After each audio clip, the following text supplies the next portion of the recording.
Hey, witchy people. You are listening to another episode of Tutia Bruja. I'm Bex Carlos, your host. Thank you so much for following me on this podcast journey. 33 episodes consecutively recorded, edited, and put out has been a lot. I really do feel like I'm in the middle of open heart surgery, like literally every day. But what doesn't kill us makes us stronger, am I right? Anywho, for today's episode, audio is and always will be my love. It's also the biggest pain. And I met someone who sort of related to that. Today's episode features Sabrina. She's another audio witch. Let's get into the episode.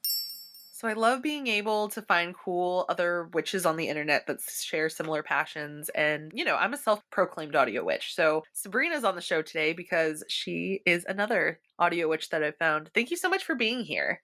Thank you for having me. I'm so excited. Tell me and everyone else a little bit more about yourself. But what even got you into audio work? Right. So this is going to be a little bit of a story, but it's all going to come together, I promise. And starting at audio is actually synchronistically a really great place to start for me because that really is the first leg of my journey to where I am now. And basically, that all started in 2017, the summer between when I graduated high school and when I was entering university. And for a couple of months there, through the end of high school, I was experiencing some mental health struggles and troubles actually, a couple months even before my graduation. And it was a really tumultuous and stressful time for me. I didn't really know what was going on. A lot of the family members, I was still living at home at the time, they didn't really know what was going on. I was just sad and crying and apathetic the whole time. And I don't know how I came to the conclusion that audio would be my outlet. I went to therapy for a bit and that didn't really work out at the time, although I am a flag waver for therapy now. So it was really just me trying to sort out my own mind and then also not piss people off around me. So I was trying to navigate my own mind without also further frightening or bothering the people around me, which I'm sure is what a lot of people who have gone through invisible illnesses of any kind would say as well, because people can't see what you're going through. So they're kind of like, can you not right now, please? And you're thinking, oh, well, I wish I could, but I can't. So I started on Anchor. I have a podcast that I haven't updated in years that doesn't have my name on it. And that's just kind of out in the ethers. And every once in a while, I'll get an email or a DM on one of the various social medias that I run for it. I still check, even though they're kind of defunct now. And people will come and they will say what you had to say about your journey through going to therapy and finding diagnoses and learning more about being depressed and being anxious and all of these things. It's helped me, which now looking back, I feel like it was really, really nice, is really, really nice that I have been able to touch so many people with my words. But at the time, that was a really foundational outlet for me reaching into myself and trying to figure out how to honor what I'm feeling, but also turn it into a more constructive energy instead of just burying it and pretending like it doesn't exist and moving forward. It was at the point where I couldn't even ignore it if I wanted to. I think I was ignoring it for a really long time before then. And audio was one of my very early foundational bridges between having an experience and allowing it to be real for myself and honoring what that means for me, but also using it to propel me and move me into a space where it wasn't necessarily controlling and, more importantly, tanking my life. So audio for me has been a really integral part in honestly just staying sane. And once I got into university, because summer's about the 4-month break, I just through a random series of events, I ended up meeting some people on campus. I didn't know anyone. I was literally just going into my first year. And I just fell into a volunteer podcast group because we got a grant. I'm Canadian. It was when I went to university, it was the 150th anniversary of Canada being Canada. And we got a grant and we decided to do Indigenous programming and programming that was decolonial. So that was really exciting. And from there, it actually turned into a paid position. And going to my graduating year now. So it's been 3 years and counting that I've been working in podcasting in a more professional capacity and learning all of the things that this medium has to offer. So that's me and audio and how I got into that. So, how did you decide to combine the metaphysical properties? So, with that, I actually, a couple years into university and working in audio, I actually moved my content away from introspection and focusing on myself and just basically creating content that was, I'm depressed and this is what it is, and come listen to me and hopefully you relate, which there was merit to that. But I was feeling a lot better in my head. So I was ready to branch out. And I actually had an experience with some friends, with some herbal allies, as you will, at a party, after classes on a weekend. And I ended up having like a whole spirit journey vision quest thing. I lived as Kesha for a bit. I like birthed myself and I birthed 1,000 lives that I have lived. And one of those was being Kesha. It was like a really intense thing. And through it, I actually saw my aura and it was black. And that was kind of what brought me back to remembering that part of this process, just being a human, that I learned when I first embarked on my journey in audio a couple years beforehand, was sitting and honoring that the negatives and the negative attributes or the distressing and traumatic attributes of my existence and honoring that, but moving forward with that constructively. And I had moved back into a place where I was kind of pushing it aside and focusing on other things, on brighter days. And you can't have all good without some of the bad, right? So that's when I realized I saw an aura. So the first thing I thought, aura, metaphysical, spiritual, chakras. Like I wasn't as deep into it now. So that's the first thing that came to my mind, woo woo. And a friend of mine at the time, actually, she herself was getting into tarot cards in witchcraft. And I was like, okay, I saw my aura is black. Audio is helpful, but audio is not going to fix this. So let me get my hands on a deck of cards and go from there. And that is kind of how the metaphysical has come into my life as well. So both with audio and with my spiritual practice, it has all evolved from a need to heal and a need to get to know myself better, better understand myself, and better nurture myself as well. Your audio journey is very interesting because I feel like audio production, it was something I always knew I wanted to do because I loved connecting with people over stories and just music and stuff. So it was like, I don't know how I'm going to do this, but I'm going to do this somehow. When I kind of was going through a really rough spell due to mental health, I feel like it was there for me. I was fired from like my dream job in my psychiatrist office. Oh no.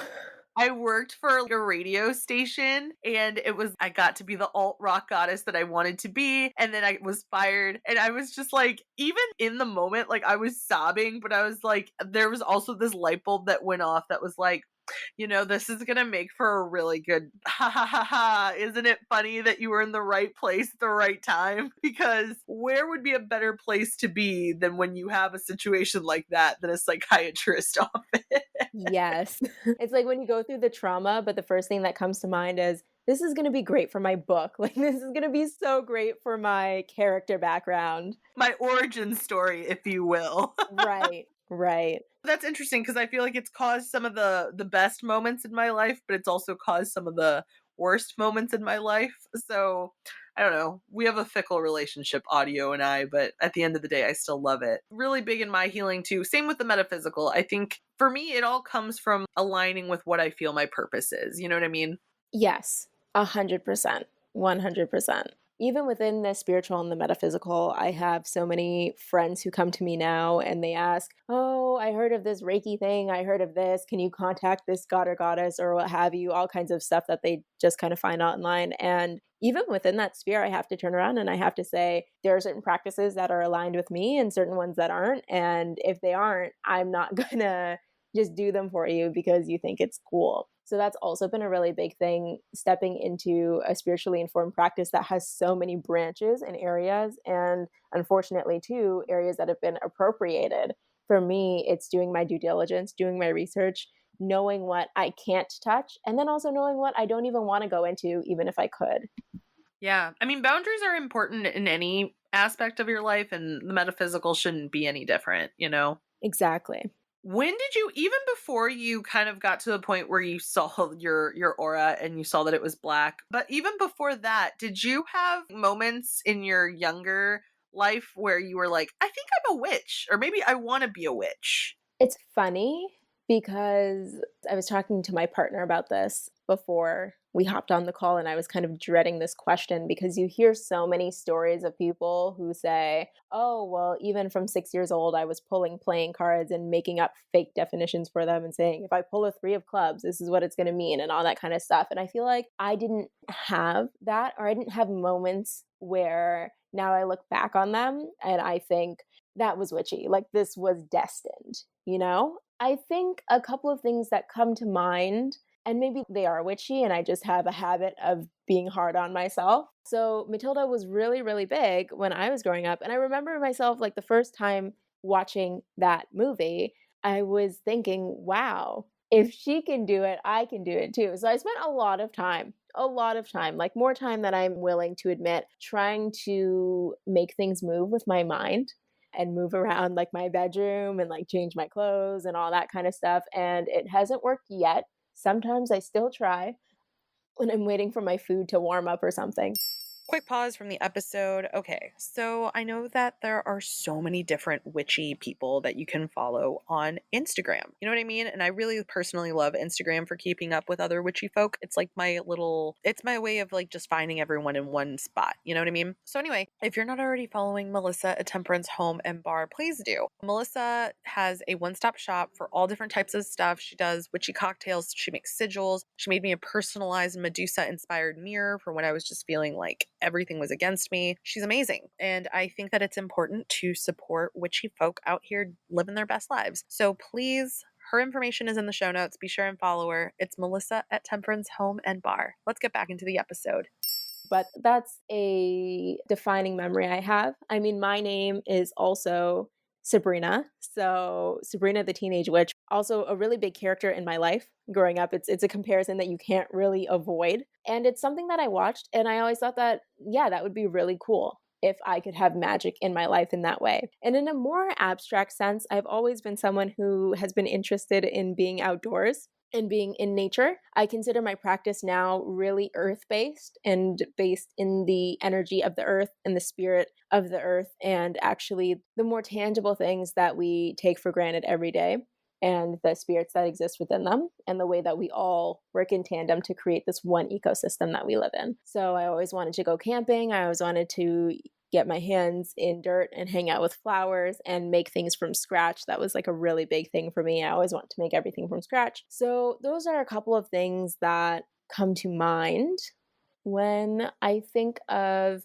the question of, were there really signs? Have I been witchy this whole time? Or was it just something that I came into in my 20s and now I'm running with it? For me, I knew that I had the interest early on because I was really interested in it, but it scared me, and like I was told that it was evil, so I couldn't do it. I think that's like a way that like I knew, because I was like, I'm willing, if they're telling me that I could get possessed by the devil and I'm still like, but it's interesting. I think that there's something here. Like, you know what I mean? Right. You're like, I could die, but it'd be worth it. Pretty much. It's so funny because when you were mentioning the whole thing about Matilda, I saw this meme and it was like all the girls who watch Matilda read tarot now, and I was like, that's rude. Why would you attack me like that? That's so rude. So maybe it was predestined for me because Matilda was one of my formative magic inclined kind of medias growing up. I think that that was a movie that was super influential on me too, because I read a lot of books. I read a lot of books before I even saw Matilda, and then I saw Matilda and I was like, shit, I gotta read more books. And so I was very displeased when I couldn't move things with my mind. I was like, I was lied to. Right? Like, who would put this idea in my mind and then tell me it's not real? I'm glad I'm not the only one that had that experience. At the end of the day, like, we're manifesting the lives that we want, and I think that that should be the general takeaway from Matilda anyways. She was unhappy.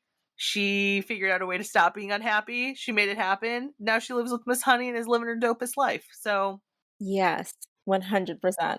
you too can live the life you want. So Do you have any experiences with paranormal stuff? Is that like a sensitivity that you have? No, or not that I know of, honestly.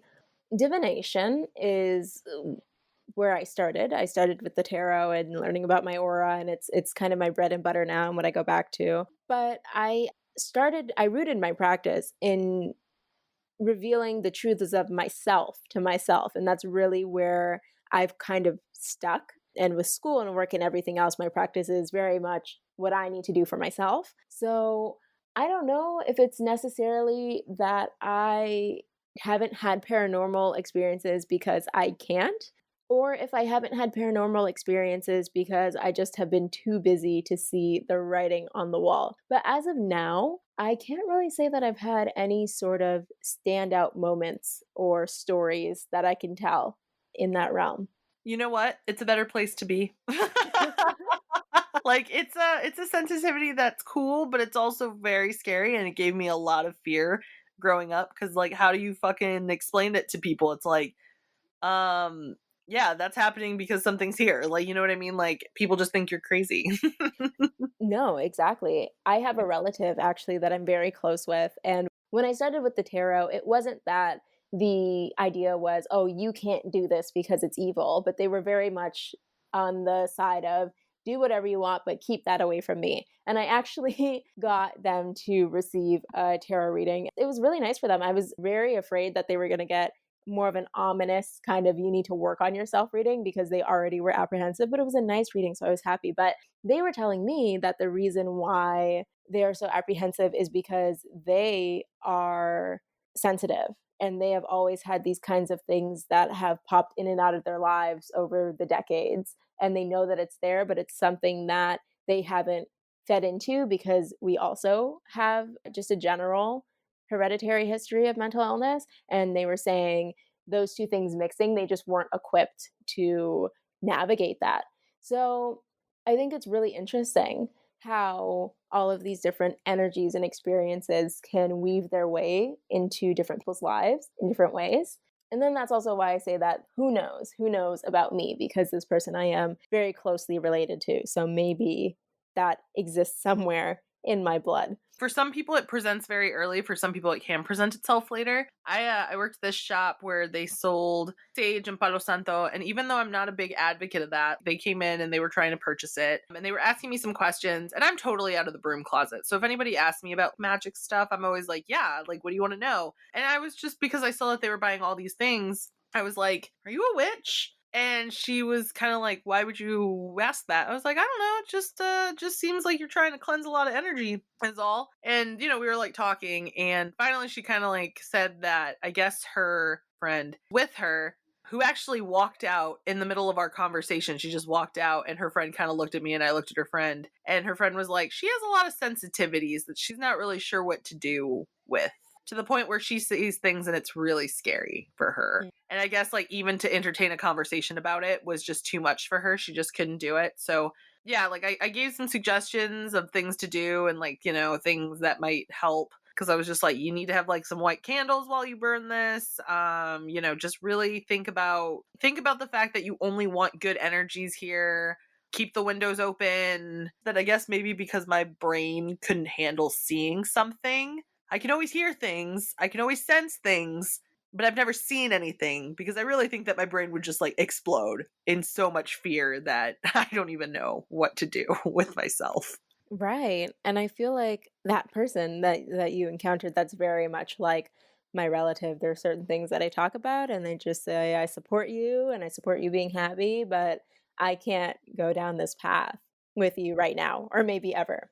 And that's fine. I think that's another thing too. It's on that thread of me talking about my boundaries and including my spiritual boundaries. I encounter a lot of people who are just starting on their path, or even if they've been doing it for some time, they're still in the mindset of maybe more of a novice and they think that they need to do everything and be all of the things in order to be spiritual, or at least in this kind of type of spiritual realm. And I think it's important to acknowledge that you can do one thing or a couple of things and be really good at that, or not experience something and literally can't do that or tap into that realm, but that doesn't make you any less than. And a lot of the times, some of the most powerful healers are powerful in what they do because they focus on what they do, right? And they're not doing 80 different things. Not that there's anything wrong with that, but it's okay to follow A, what you actually want to do, and B, what you're attuned for and what comes more naturally to you and comes without friction. And it's okay if that's only a couple of things. Oh, 100%. And in our first season, Marcella Kroll said that too. Just because someone inspires you or motivates you, and this is like what their path is, you don't specifically have to do that. Because, like runes, I think runes are really cool in addition to sigils, but those aren't primarily tools that I use. Like sigils for me are like when things are really needed type thing, beyond just what I traditionally do, which is like candle work, or, I make oils and stuff like that. So it's like, it's okay to have things that you use every once in a while. It's okay to have one or two things that you primarily use, It doesn't make anybody less than. It's like American Horror Story Coven was the best because all the witches were different. You're not supposed to be the same as everybody else. Yes. And also, am I am I a bad witch if I admit that Asylum was my favorite season? Nah. I want to love Coven as my number one, but Asylum really was my bread and butter. I think that there's a lot of things about Asylum that are wonderful, but I think in Ryan Murphy fashion, the thing that made Asylum not number one in my heart is that there were just too many ideas. The ending really did lose me. It really did. It was a great story, and then we got to the ending, and I was thinking, how did we end up here? But they tried. But I totally resonate with what you're saying about sigils and even runes. Even within divination myself, that idea of, oh, well, if you divine, right, in general, and that's your thing, if you can divine with one thing, then you should be able to divine with another. And I had a moment where I ran into a practitioner who reads bones. And I was thinking, that's awesome. I should be able to read bones. I mean, I haven't been able to procure bones. It's not something, and again, it's not something that I'm necessarily readily drawn to. And even if I was, I don't know if bones are my thing. Pyromancy is something where if there's a flame lit, like I'll look at it and I get some ideas, but it really isn't the most intuitive thing for me. So even within that category, there's so many different options and things that I'll give you a tarot reading any day. I'll give you a reading with my oracle decks any day. Can't read bones for you, and I wouldn't charge you to read the flames for you either, And then, like I said, just do what you like. Bottom line, just do what you like. Exactly. Well, Sabrina, this has been such a great conversation. Where can people keep up with you and support you? Yeah, so I actually ended up splitting apart my tarot focus and my audio focus business wise. So I have two places to send everyone. Instagram is the best place to find me on either side because websites and everything else is currently under development. And that is Sats Tarot for the tarot and spiritual metaphysical side. So SATSTAROT. And then Sats Productions is the audio side as well. And that's my @ on Instagram. So SATS and then the word productions, plural with an S at the end. Mid to late December for January 1st start date. I'm doing a tarot for glow ups, introspection, and self care program. It's a 3-month program that you can go through with me where I have a bunch of worksheets and we have live check ins and I pull cards and there's all kinds of great stuff just to help you really glow up and have more confidence in yourself, who you are, where you are right now, not with any pressure to improve anywhere, but to just come and sit with yourself and be comfortable where you are right now and learning strategies on how to move forward in that kind of self love. It's a program designed to help you become your number one best friend and your best cheerleader. And we go through a whole bunch of stuff. We figure out your self esteem pain points. We figure out how to reconcile loving your strengths while also accepting perceived weaknesses or attributes that you don't necessarily love. And I'm really excited for this because, as I've said, my practice with both audio and tarot is rooted in me digging deeper into myself and learning how to love myself and move forward with even my faults in a way that's constructive while honoring my needs. So I'm so excited for this offering. Awesome. And thank you again, for being on the show. I appreciate it. Yeah, thank you so much for having me. I'd love to come on anytime. Anytime you need a guest, I'm right here. Yay. Yay. So that was the episode. Thank you again for tuning in, and all of the ways that you can support Sabrina are in the show notes. Thank you again for listening. I am so glad that we're on this journey. I love Halloween, and so even though like I am perpetually in the state of anxiety, I love all of this content. I love that we are connecting, and I love that we are having witchy conversations. So thank you again. Thanks for listening, and listen to tomorrow's episode. Okay, thanks. Bye.